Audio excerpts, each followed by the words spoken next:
And nice enough to join us now, former NBA writer, of course, for the Bee, Sports Illustrated, the LA Times. He's written a couple books, Steve Kerr, A Life, and Kingdom on Fire, Kareem Wooden-Walton, and the Turbulent Days of the UCLA Basketball Dynasty. He used to work on the station, used to do Saturday mornings with me and Coach D on the Insiders Show. Scott Howard Cooper. How are you, Scott? Woo! Don't you mean you used to carry me Saturday morning? Not at all. I would just sit back and soak in all the basketball wisdom. Scoop? It's great to be with you guys. How are you? We're fine. Thank you so much for your time. First things first here, if we may, Doug Christie, going to be the quote-unquote permanent head coach of the Kings. What'd you think of that hire, Scott? Well, I'm really excited for Doug. I've known him a long time, and he's such a good guy, 100% dedicated. I know that it's a great opportunity for him in a city that he loves. For him and for the fans, I hope it works out really well. You know, Scott, I want to ask you this. The Kings hired new GM Scott Perry, and when you look at their roster, what would be the first move you think Scott Perry should make? What type of player you think needs to be moved or brought to this basketball team to help it win? Wow. Can anybody defend? Nope. I would say I don't have a specific player or position in mind, but we all know that they need to get much better defensively, right? Mm-hmm. That I think that's not a big secret, and that's certainly something that I'm sure Scott Perry has in mind as well. And it's ironic because that was, as we speak about Doug Christie, that was one of his strengths, obviously, was the defensive side. So let's see what can translate once, now that he's going to have a full off season to prepare for being a head coach, get a summer league, and especially a training camp instead of it's tough when you're sort of dropped into the middle of a season. Mm-hmm. Scott Howard Cooper is our guest, and it's so funny, Scott. Yesterday we had Mike Bibby on, and Mike Bibby, of course, men's coach, Sac State. It looks like nothing official. Looks like Bobby Jackson could be back on staff with Doug this year with the Kings. Darius Sangaila as well, and of course Doug Christie, the head coach. I don't know. Does it speak to maybe how smart that team that won all those games was, that you got all these guys now that are coaching and in some cases head coaches?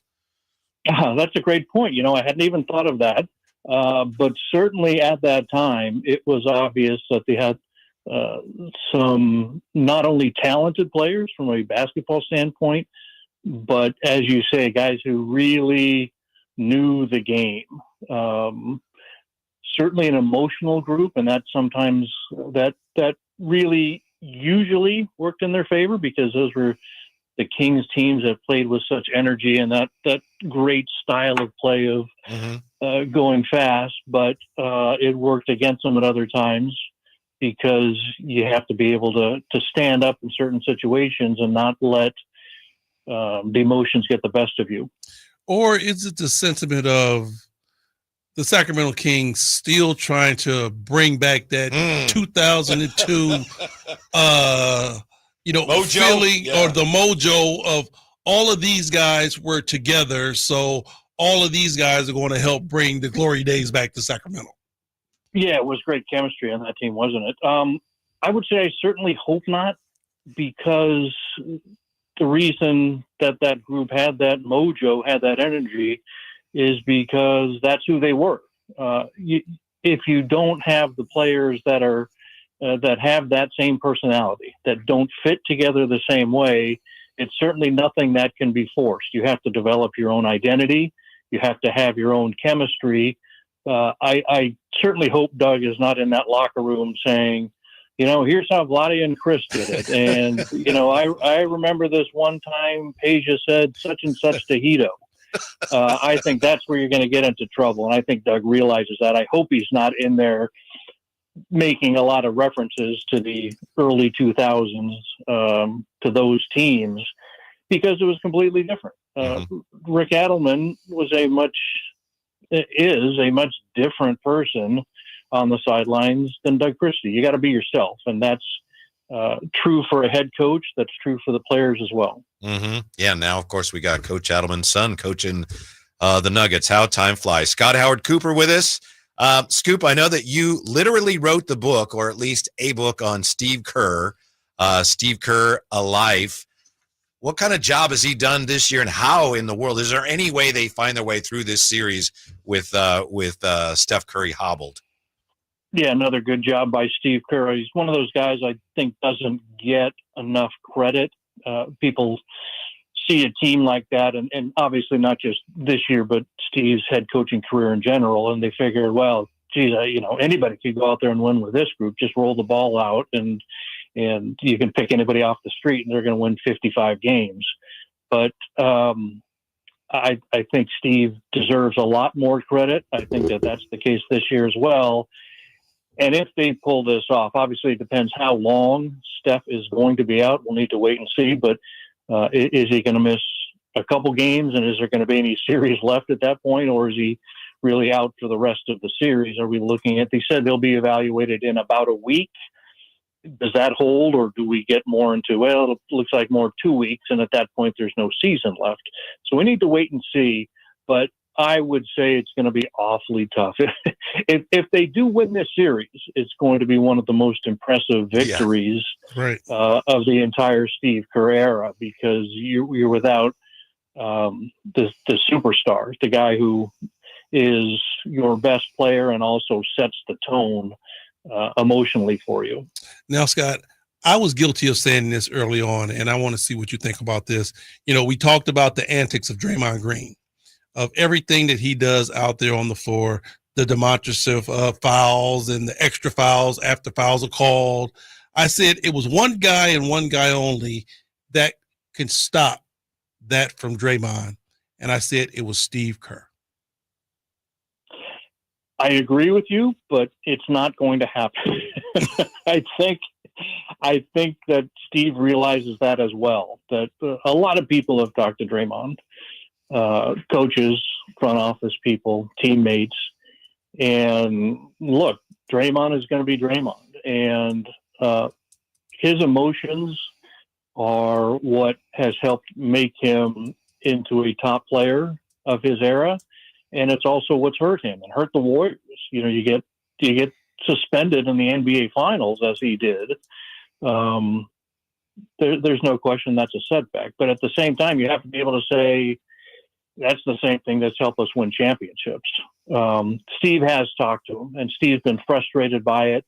And I think everyone has just come to the conclusion that this is who he is. It's obviously been long enough. It's not like you can wake up and suddenly expect him to be different. This is just who he is. Mm-hmm. Scott, I believe the last time I saw you, I think it was before a Warrior game, and we were in the media room. Yeah, and you came up and you said, hey, you might not want to be around me because I'm working on this book, but it's an unauthorized biography. And you were trying to warn me because I guess Steve wasn't that happy that you were writing this book. If I may ask, and I hope I'm not stepping on any toes here, how well received? Ultimately, how what was the reaction, at least from the Warriors, to your book, Steve Kerr, A Life? I don't know, because they won't share one. I know that they circled the wagons.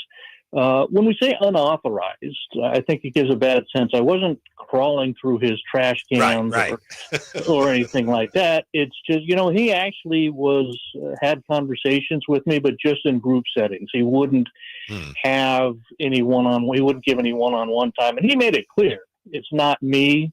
He just he did not want a book done on him. Mm-hmm. And once he said that, the Warriors went into panic mode and sort of thought that they had to support Steve. He's making them money. I'm not. Guess who they're going to side with? Sure. But it was a very positive book. It really was much ado about nothing. I understand Steve's point. He learned from Greg Popovich that you have to be always conscious that of how the players are reacting to your actions. And Steve's concerned, and again, he talked to me about this, and he said, it's not about you at all. I just don't want this done, because once the players see you making it about yourself, there's a chance you're going to lose the locker room. Now, I would say two things. One, at that point, they had already won multiple championships. If he was going to lose the locker room, he would have lost it long ago without my impact. He was concerned about the impact on championships and future Warrior success. But his other NBA coaching mentor, Phil Jackson, did several books during seasons as he was coaching the Bulls. So it's just all preference. And again, Steve made it very clear that it wasn't about me. He and I had a good relationship for decades, going back a long time. He was saying no to anybody. The Warriors never acknowledged that the project existed. I'm sure that one or two people read it out of concern that what was being said bad about them. And one of those things, they probably had to go buy the book and put it in a brown paper bag to walk out of the store to make sure nobody saw them reading this horrible material. But anybody who reads it, and thankfully there were a lot of independent people. We got some terrific reviews and people saying that it was a very favorable look at Steve Kerr. And I think there was a little bit of the same thing going on. I had the UCLA book, Kingdom on Fire, that you mentioned. Yeah. That is just now out in paperback, and good timing because we just passed the 50th anniversary of John Wooden's final game and final championship. It was a little bit of the same thing. I don't think there was the great concern. It's not like I was a book coming out in 2024 in hardback and 2025 in paperback was going to impact John Wooden's coaching career. But there certainly was that legacy that a lot of people are concerned about. And boy, don't you dare say a bad word about Coach and all this other stuff. And that also got very good reviews because it was considered even-handed. And that was nice to hear.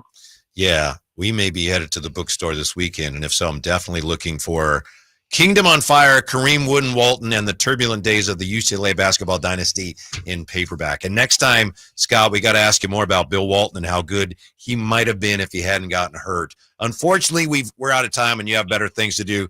Thanks, Scott. It's always great seeing you, catching up with you, and we appreciate your time very much today. It's my pleasure. Thank you. All right. Scott Howard Cooper joining us. Scoop! Yeah. It was funny. Yeah, last time I saw